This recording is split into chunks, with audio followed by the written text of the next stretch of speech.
भैया, आज भाई दूज का त्योहार है। आज मुझे एक कहानी सुनाइए ना। हाँ लल्ला, मैं आपको कहानी सुनाती हूँ। मेरे प्यारे बच्चे को कहानी सुनाऊंगी आज भाई दूज की। बहनें कैसे अपने भाई की रक्षा करती हैं। तो आज की कहानी है भाई दूज की। सुनो, ध्यान से सुनना। एक समय की बात है। एक बूढ़ी औरत थी, उसके एक बेटा और एक बेटी थी। बेटी की शादी हो चुकी थी। एक दिन भाई दूज के त्योहार पर बेटे ने माँ से कहा कि वह बहन के घर जाना चाहता है। तो माँ ने कहा, हम बहुत गरीब हैं, तू उसके लिए क्या लेकर जाएगा? तो तू उसके घर जाकर क्या करेगा? लेकिन बेटे के बहुत आग्रह करने पर उसकी बूढ़ी माँ ने उसे जाने की अनुमति दे दी। तो वह बहन के घर जाने के लिए घर से निकला। तो उसे रास्ते में एक नदी मिली। तो नदी ने कहा कि मैं तेरा काल हूँ, मैं तुझे डुबाऊंगी। तब भाई ने कहा, मैं कई साल बाद अपनी बहन से मिलने जा रहा हूँ, उसे मिलकर आने दो, फिर वापस आते वक्त तुम मुझे डुबा देना। ऐसा सुनकर नदी मान जाती है और उसे रास्ता दे देती है। भाई थोड़ा आगे बढ़ता है, तब उसे एक सांप मिलता है। सांप कहता है, मैं तुझे डसूंगा। तब भाई कहता है, पहले मुझे अपनी बहन से मिलकर टीका लगवा लेने दो, फिर तुम मुझे डस लेना। फिर सर्प भी उसे रास्ता दे देता है। आगे जाते समय उसे जंगल में एक शेर मिलता है।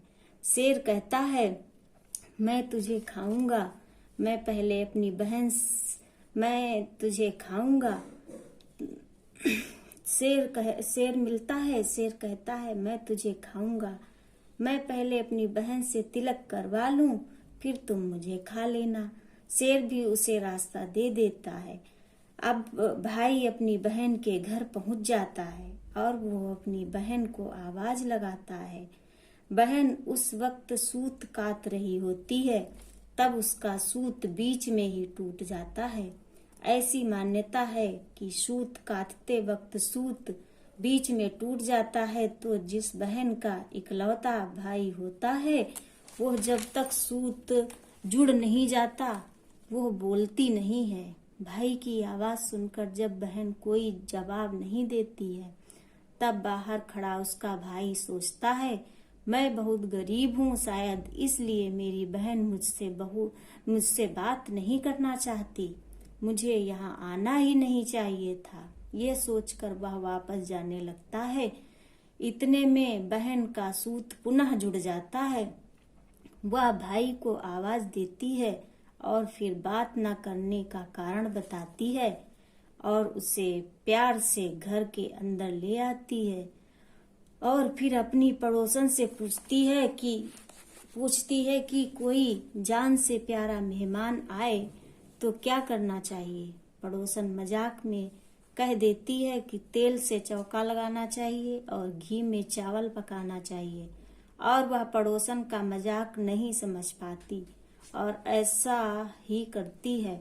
अब ना तो चौका ही सूखता है और ना चावल ही पकते हैं और भाई को भूख लग रही होती है। तब वह बहन से कहता है कि बहन, भूख लगी है, खाना परोस दे। बहन कहती है, आज ना तो चौका सूख रहा है और ना चावल सीज रहे हैं।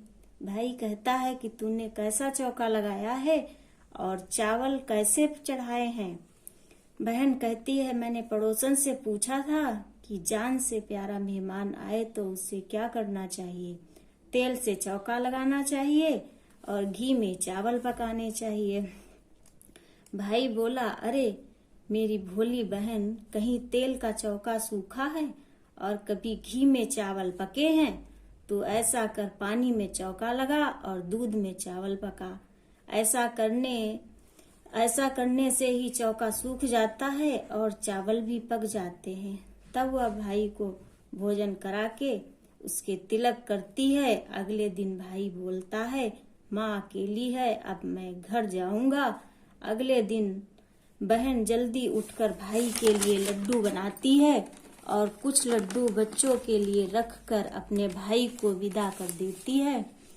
सुबह जब बच्चे उठते हैं और अपनी माँ से खाने के लिए कुछ मांगते हैं, तब उन्हें वही लड्डू दे देती है। वे लड्डू हरे रंग के हो जाते हैं। तब वह चक्की में देखती है, उसमें गेहूं के साथ एक सांप भी पिस गया होता है। तब वह उन लड्डुओं को फेंक देती है और भाई के पीछे भागती है, तो उसे रास्ते में अपना भाई लेटा हुआ दिखता है। तब वह उनसे पूछती है, तुझे जो लड्डू दिए थे वो खाए तो नहीं? भाई कहता है, मैंने वो लड्डू अभी तक नहीं खाए, वो इस पेड़ पर टंगे हैं। वह पेड़ से लड्डू उतारती है और गड्ढा करके उन लड्डुओं को वहीं पर गाड़ देती है और भाई को सारी बात बताती है। और भाई कहता है, तूने मुझे एक बार तो मौत से बचा लिया, पर मैं अपने पीछे कईयों को साई देकर आया हूँ। और वह बहन को सारी बात बताता है। दोनों वहाँ बात कर रहे होते हैं तो बहन भाई से पानी मांगती है। तो भाई कहता है, बहन थोड़ी दूर पर तालाब है, मैं वहां से पानी लाता हूँ। तो बहन कहती है, मैं खुद चली जाती हूँ और पानी पीकर आ जाती हूँ। बहन जब तालाब पर पहुँचती है तब वहां देखती है तो वहां एक बूढ़ी औरत बैठी है। तब वह उसके पास जाकर पूछती है, तुम यहाँ क्यों बैठी हो? तो वह कहती है, मैं विधाता हूँ, मैं एक बहन के भाई का रास्ता देख रही हूँ। तब वह पूछती है, वह कौन भाई है? तब विधाता कहती है, एक भाई है जिसके प्यार में उसकी बहन ने एक निर्दोष सांप की हत्या कर दी है। वह सोचती है, यह तो मेरा ही भाई है। वह घबराकर विधाता से पूछती है, माँ, उस भाई को बचाने के लिए उस बहन को क्या करना होगा? तब विधाता कहती है, उसकी एक बहन है, यदि उसे गालियां दे और उसकी शादी होने तक वह हर घात टाल देती है तो वह बच सकता है। वह तुरंत अपने भाई के पास जाकर कहती है, मैं तुझे घर तक छोड़ने चलूंगी, पर रुक, मैं अभी आती हूँ। फिर वह शेर के लिए मांस और सांप के लिए दूध और नदी के लिए ओढ़नी लेकर आती है। वे दोनों आगे बढ़ते हैं। तब रास्ते में शेर मिलता है। जब वह उन्हें खाने के लिए आता है तो बहन उसे मांस का टुकड़ा डाल देती है। दोनों भाई बहन आगे बढ़ जाते हैं। तब आगे उन्हें एक सांप मिल जाता है। जैसे ही सांप भाई को डसने के लिए आता है तो बहन दूध का कटोरा सांप के आगे रख देती है। सांप दूध पीने लग जाता है और दोनों आगे चलते हैं। आगे उनको एक नदी मिलती है जो भाई को डुबाने के लिए तैयार रहती है। नदी आगे बढ़ती है, वैसे ही बहन नदी को ओढ़नी उड़ा देती है। खुश होकर नदी रास्ता दे देती है। तब दोनों भाई बहन दोनों घर पहुंच जाते हैं। अपनी बेटी को देखकर माँ बहुत खुश हो जाती है। उसी समय बहन अपने भाई को गाली देने लगती है। तब माँ कहती है, इसको यहाँ क्यों ले आया? तब भाई कहता है, माँ, बहन तो बहुत अच्छी थी, पता नहीं घर आते ही से क्या हो गया। थोड़े दिनों में भाई के लिए रिश्ता आता है तो सब कहते हैं कि बहन पागल तो है, बुरी है, पर भाग्यवान तो है। जब ससुराल वाले सगाई की मिठाई लाते हैं तब वह कहती है, उसकी मिठाई क्यों लाते हो, पहले मेरी मिठाई लाओ। और वह भाई को गालियां देने लगती है। सगाई शुरू हो जाती है तो वहां आग लग जाती है।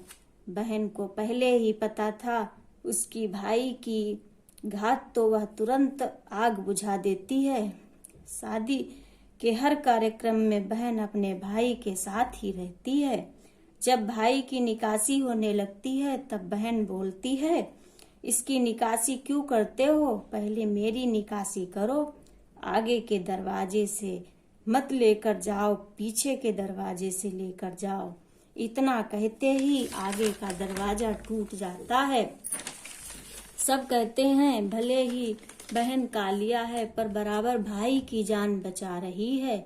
जब भाई फेरों पर बैठता है तब बहन उसे गालियां देने लगती है और कहती है इसकी जगह मैं फेरों पर बैठूंगी। उसके बाद दूल्हा दुल्हन की रात जगती है तो बहन कहती है इसकी नहीं, पहले मेरी रात जगाओ।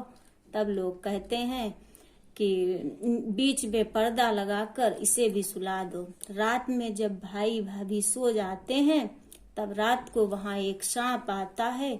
बहन को तो पहले से पता था कि कुछ होने वाला है, इसलिए वह तैयार होकर बैठी थी। उसे वहां टोकरी में सांप को वह टोकरी में बंद करके सो जाती है। फिर वह सो जाती है और वह सो जाती है। आज कई दिनों के बाद वह निश्चिंत होकर सोती है। तब उसकी माँ सोचती है बेटी के उठने से पहले ही मेहमानों को विदा कर देती हूँ, वरना वह उनसे गालियां देकर शोर मचाएगी। वह मेहमानों को विदा कर देती है। जब वह उठती है तब उसे घर में कोई मेहमान नहीं दिखता। तब वह माँ से पूछती है सब मेहमान कहाँ चले गए। माँ कहती है मैंने सब मेहमानों को विदा कर दिया है।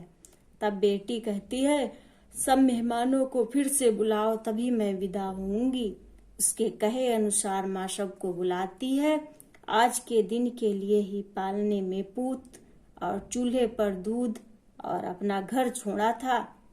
अपने भाई को बुरा भला बोलकर इसकी 7 घात टाली थी।